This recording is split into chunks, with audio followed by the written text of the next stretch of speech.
They are known as anti-Semites, or white supremacists, or neo-Nazis, or racial separatists, or identity Christians, or Klansmen, or creators, or dualists, or Odinists, or any one of a score of other names.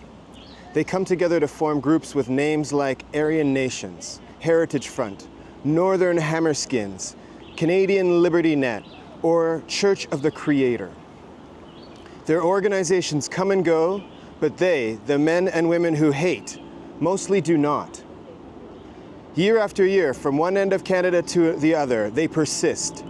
In small towns and big cities, on school grounds and in armed forces barracks, they defiantly cling to the tenets of hate, and they organize.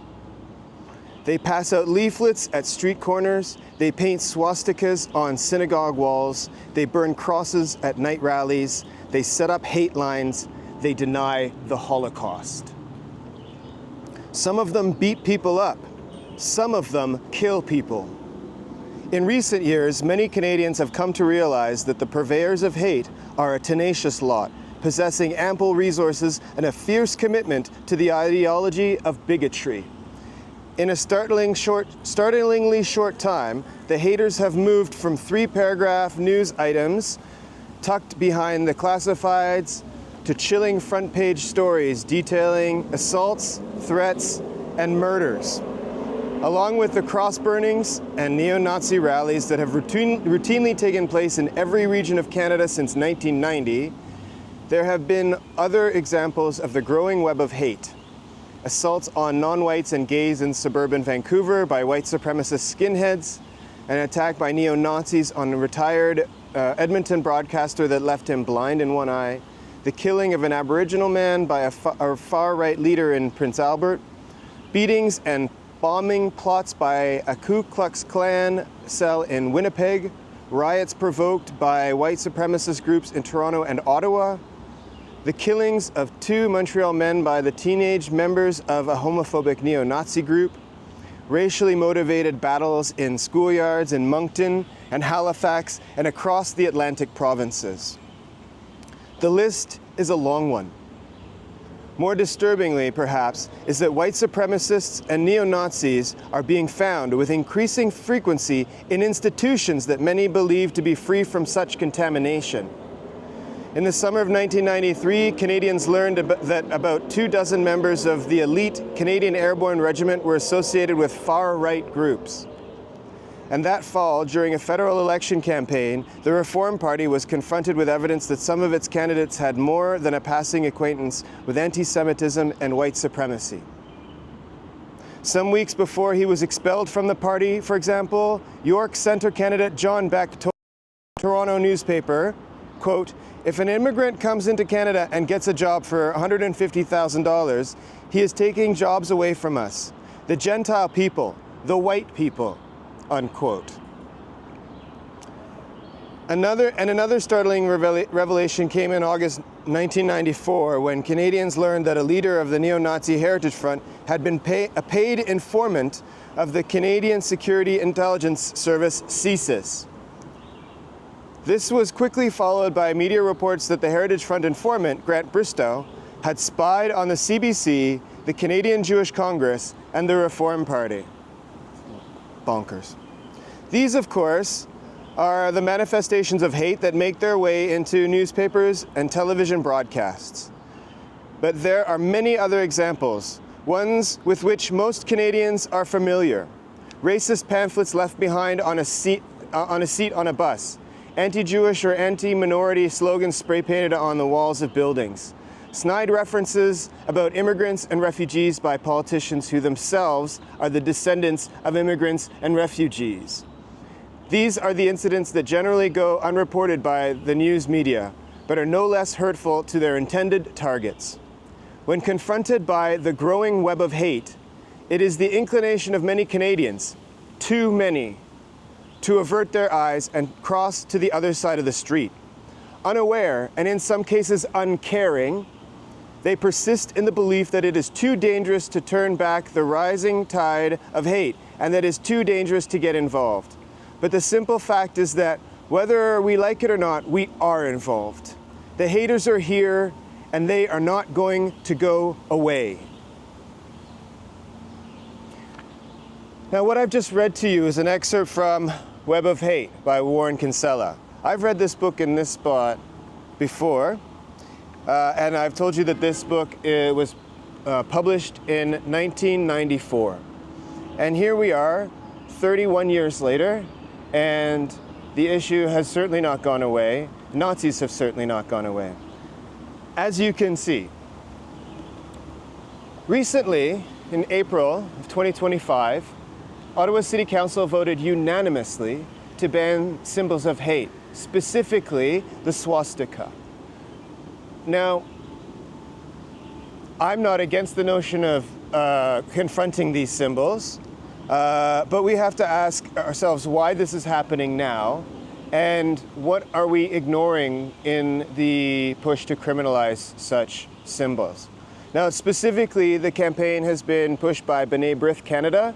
A number of cities across the country have signed on, and they're pushing for the federal government to enact federal legislation that bans symbols of hate. As I just read in the excerpt from this book, Canada is saturated with hate, saturated with haters. I would argue that that is institutional. It's a basic fact from the founding of this country by European conquest, by the stealing of Indigenous land and the murder, the mass murder and the genocide of Indigenous peoples that continue to this day. So part of the issue that I have is that simply slapping a ban on symbols like the swastika here aren't going to make it go away. And in fact, it may actually be hiding more difficult issues that we need to talk about by slapping a ban on something that most people would consider pernicious and despicable. So the swastika is going to be banned, and I think it's only a matter of time before the federal government passes that legislation. But how do we stop people from actually spreading this ideology? How do we stop people from, on the one hand, literally putting these symbols around in the city? You can find them actually scrawled. This isn't the only example of a swastika that's been scrawled on the walls in Ottawa. There are plenty of examples. Most of them get covered immediately, but in fact, I may shoot it later. There's one over here as well. So we have to ask ourselves, just like we have to ask ourselves whether the Ottawa City ban on idling is going to have any effect. Even by the city's own admission, it will not have much of an effect, and they don't expect it to be enforced. So how is this ban on the swastikas going to be enforced? And is it really a legitimate thing about fighting hate and white supremacy? Or is it, are we seeing the beginnings of a turn to actually basically overturn our sensibilities? What do I mean by that? When we saw the occupation, the convoy occupation here in Ottawa, the police and the politicians only acted when anti-fascists started showing up. And in some cases, they weren't even terribly militant people. Most of the folks who were doing that organization were liberals, small L liberals, and some leftists. It certainly wasn't the hardcore movementists in Ottawa, the political hoi polloi in Ottawa. It was liberal neighborhood folks who organized to start demonstrating against the convoy. And that's when the state acted. It only acted when the anti-fascist, anti-authoritarian protests started. We see over and over again that the right wing and the fascist elements are protected by the state. They're protected by the police. They're protected by the political classes. And it is the resistance to anti-fascism, resistance to fascism that is criminalized. In the United States, just before, or in the last several years, there has been a push to ban and investigate and oppress anti-fascist symbols under the guise of domestic terrorism. So you'll see is symbols such as the three arrows. Here, seen in Gord Hill's book, the Antifa comic book. So the main symbol of the Iron Front was three arrows created by Sergei Chachochin, a Russian scientist and activist. The logo was designed to easily cover over Nazi swastikas. I'll show you again. So that was, when it was applied to swastikas, made it very easy to cover up. In the United States now, this is considered a symbol of domestic terrorism.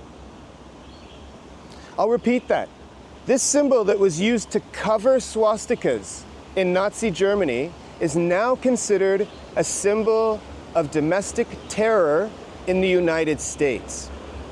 Now you might think, oh, what a terrible thing that Trump did. That was Biden. Biden did that. Here's another example. This is a flag of the Antifascisti Action.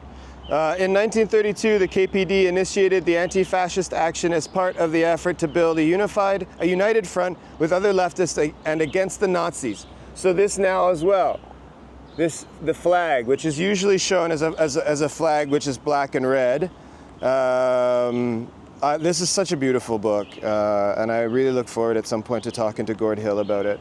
But I just want to show you another example, which is more of the typical example. Here we go.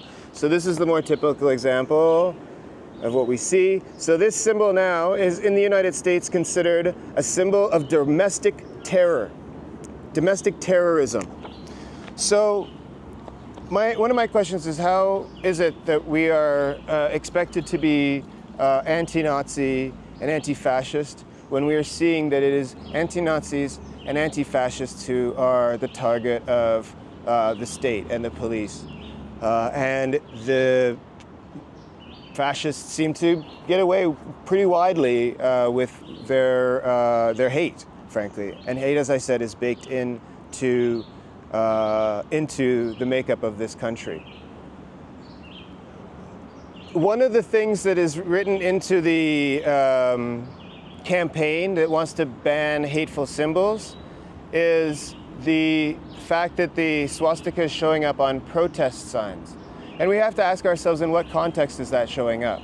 We have seen during the pandemic, in the protests against the pandemic measures on Parliament Hill, we've seen Nazis literally holding and brandishing the swastika, the Nazi flag, on Parliament Hill.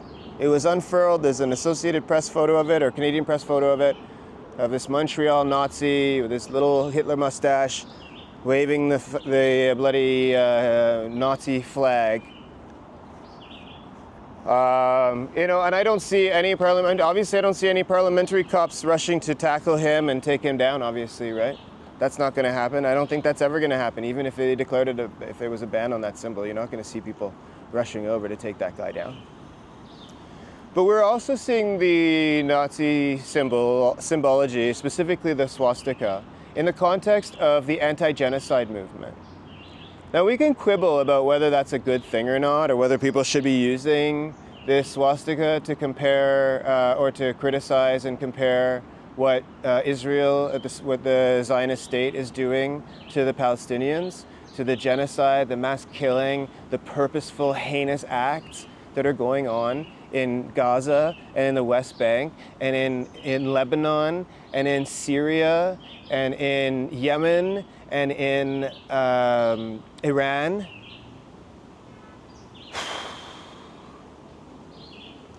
So are we to say then that if someone has a swastika on a protest sign in Ottawa with an equal sign and then a Star of David, you may be offended by that. Sure, go ahead and be offended by that. But should we have police wade into the crowd and arrest that person? Do we want to see that? I don't. I don't want to have the police be the arbiter of what is hateful. Because let me put it to you this way. At the same time as we are seeing symbols of hate unfolded on Parliament Hill, we see, and anyone can see on a daily basis, the symbol of hate that is flapping in front of the Ottawa Police Association on Catherine Street here in Ottawa.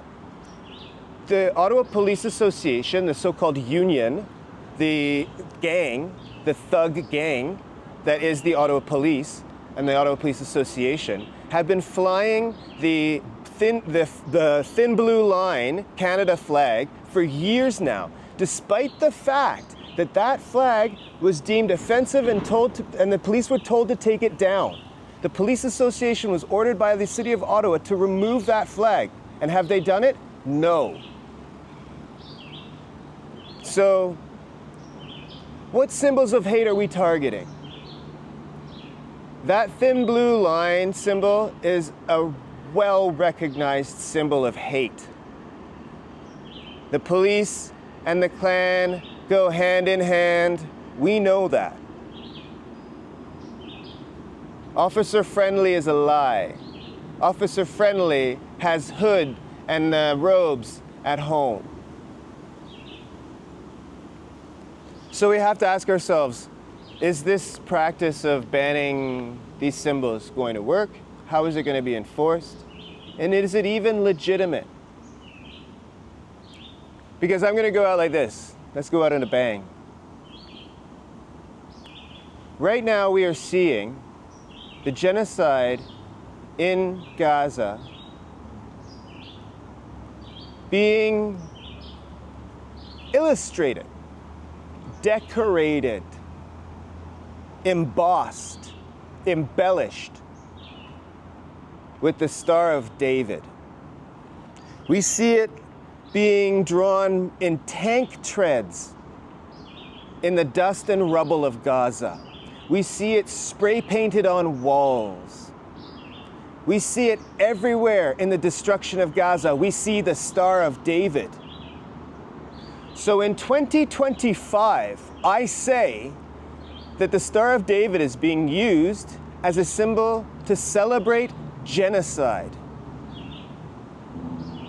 Now, what's the B'nai Brith going to say about that? It is a fact. You can go up and down the streets of Ottawa and you'll see the Star of David repeatedly used to deface Gaza posters. Repeatedly used to deface posters decrying genocide. Repeatedly used to mock and intimidate and stamp Zionism onto the streets of Ottawa. I am an anti-Zionist. Anyone want to say I'm an anti-Semite? You can go F yourself. I am an anti-Zionist. I am anti-genocide. The Star of David is being used as a symbol of hate and genocide. And what are we going to do about that, B'nai Brith? What are you going to do to stop a genocide? Because if you're going to do nothing about stopping a genocide, don't fucking talk to me about stopping people spray painting this idiocracy on the streets, this vile, vile bullshit that we see on the streets of Ottawa. Don't talk to me about stopping this if you're not interested in stopping genocide.